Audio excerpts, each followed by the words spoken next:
Former Prime Minister Raila says President William Ruto was not to blame for his loss of the African Union Commission chairmanship seat to Djibouti candidate Mohamed Ali Yusuf. Speaking at a dinner in Addis Ababa, Ethiopia, Odinga said that Ruto did everything possible to support his campaign. Despite being confident of victory, Odinga acknowledged that other factors influenced the outcome but expressed no regret over the loss. We accept the results and I've congratulated my competitor who has won and I wished him the best. So there will be a lot of blame games that are going to be played. People are going to say, it was not genuine in saying that he was supporting him and so on and so forth. But I made the decision myself and announced that I wanted to run for this position myself. Ruto only came and said he was going to support me when I really meant it. Ruto himself has said he was disappointed by the election outcome, telling guests at the Saturday dinner that Odinga was the best candidate. As you know, this setup was a setup for celebration. You can all see. But I would not be telling the truth if I didn't say I am disappointed.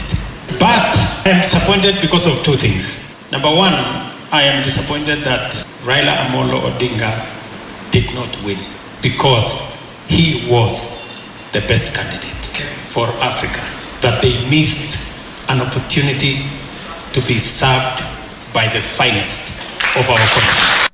Among those who have blamed President Ruto for Odinga's loss is Wiper Party leader Kalonzo Musyoka, who on Sunday said Odinga's prospects in the race were undermined by the president's efforts to mediate the crisis in the Democratic Republic of Congo a few weeks ago.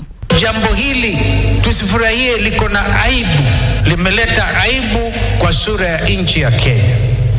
And I place the blame squarely on Raila, on Mheshimiwa William Samoei Arap Ruto, who was a chief campaigner. Alikuwa na nia yake nyingine pengine kwamba akimsukuma Raila basi atakuwa na easier time. He didn't know it was going to be very difficult. African heads of state are not fools.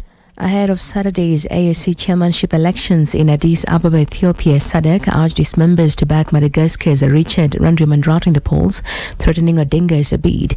But Djibouti's Yusuf eventually won the seat after garnering 33 votes, constituting the required two-thirds. He now replaces Moussa Faki of Chad, who has held the position for 8 years. Pearl Newsbeat.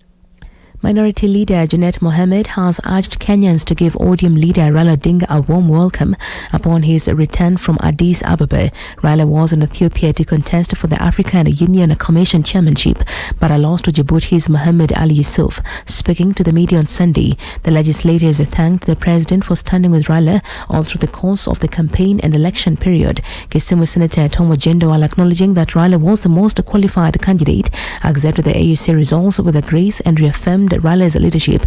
Ojindo also predicted strong alliances between ODM and UDA and other parties. Juneta concluded by urging Kenyans to prepare for a grand reception of Raila at Jomo Kenyatta International Airport. The three candidates on the ballot, Kenya's Raila Amolo Odinga emerged as the front-runner in the first 2 rounds of voting. However, after 6 rounds, and in a spirit of Pan-African unity, he chose to step down, recognizing that after 7 rounds without an outright winner, one securing at least 2/3 of the votes, the election was likely to be deferred, possibly to the next summit. I want to say thank you very much. There are many people who use their own resources to come all the way here. People came in buses, people came by air, people came by all means, people pulled cars together to come. We just want to say thank you, loved. I do not think that the loss that Baba withdrew at the 6th round in any way affects the broad-based arrangement. Deputy President Kithure Kindiki has called on President William Ruto and former Prime Minister Raila Odinga to continue working together to foster national unity. Speaking in Meru County on Sunday, Kindiki urged the two leaders to combine their efforts, similar to their collaboration during the African Union Commission chairmanship campaign.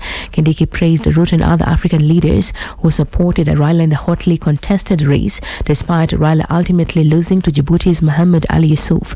He emphasized that Kenya's bid was strong along with the 20 African nations backing Raila. We just want to ask that the President and the former Prime Minister and all the leaders will continue working together to build the unity of Kenya, secure peace and stability for our country. The same way we were working together in that project, even if we didn't succeed. I pray going forward that the President, the retired Prime Minister, and all leaders, present and past, will work for national unity so that we can move the development of our country to the next level. Baringo Senator William Cheptumo has passed away at the age of 57. Senate Speaker Emerson Kingi confirmed his death on Sunday. Cheptumo had been hospitalized in Nairobi before his passing on Sunday morning while receiving treatment. The cause of the death has not yet been revealed. Following the news, President William Ruto described the late senator as a progressive leader dedicated to public service. Before his Senate tenure, Cheptumo served as a Baringo North Member of Parliament for 14 years. He became well known in the Greater Rift Valley for defeating Gideon Moi in the 2022 general elections. Cheptumo had a distinguished academic background, having studied law at the University of Nairobi between 1988 and 1991. Pearl Newsbeat. And across borders, U.S. diplomat Marco Rubio and Israeli Prime Minister Benjamin Netanyahu voted to take strong action against Hamas and Iran during a joint press conference in Jerusalem. Rubio, on his first Middle East trip as Secretary of State, declared that Hamas must be eliminated as both a military and a government force. His comments followed a ceasefire in Gaza after more than 15 months of conflict. Netanyahu's statements echoed those of President Trump, who warned that all hell would break loose if hostages were not freed. The remarks came a day after Hamas released 3 Israeli hostages in exchange of 369 Palestinian prisoners, the 6th swap under ceasefire deal mediated by the U.S., Qatar and Egypt. Pearl Radio, the home of fresh and classic hits.